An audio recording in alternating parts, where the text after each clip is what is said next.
from this to this.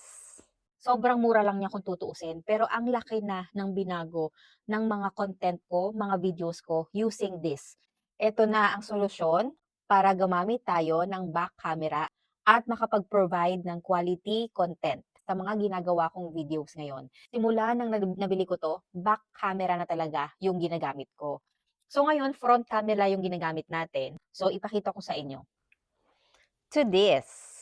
So ito na po yung back camera ng phone ko and tingnan niyo naman yung changes, 'di ba? Ang ganda ng changes kasi malinaw na siya. Pati yung mga features ng mukha mo, kitang-kita na talaga.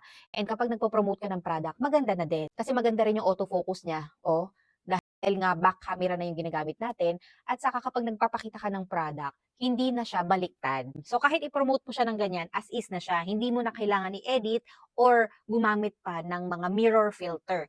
Yun yung mga advantages na nakita ko simula nung ginamit ko mirror for back camera. So, ganyan lang pala 'to kaliit, ayan. Tapos MagSafe siya. Kung hindi naman MagSafe yung camera mo, meron din siyang kasamang pandikit. And parang 119 ko lang siya nabili. Sobrang liit na mirror pero ang laki na naitulong sa mga content ko. So, para sa mga affiliates din or gusto niyo lang makakapag-create ng quality content using your back camera, very useful 'to kaya i-check out niyo na din. Malaki ang changes ng mga videos niyo sa susunod na upload niyo. So check out niyo na din.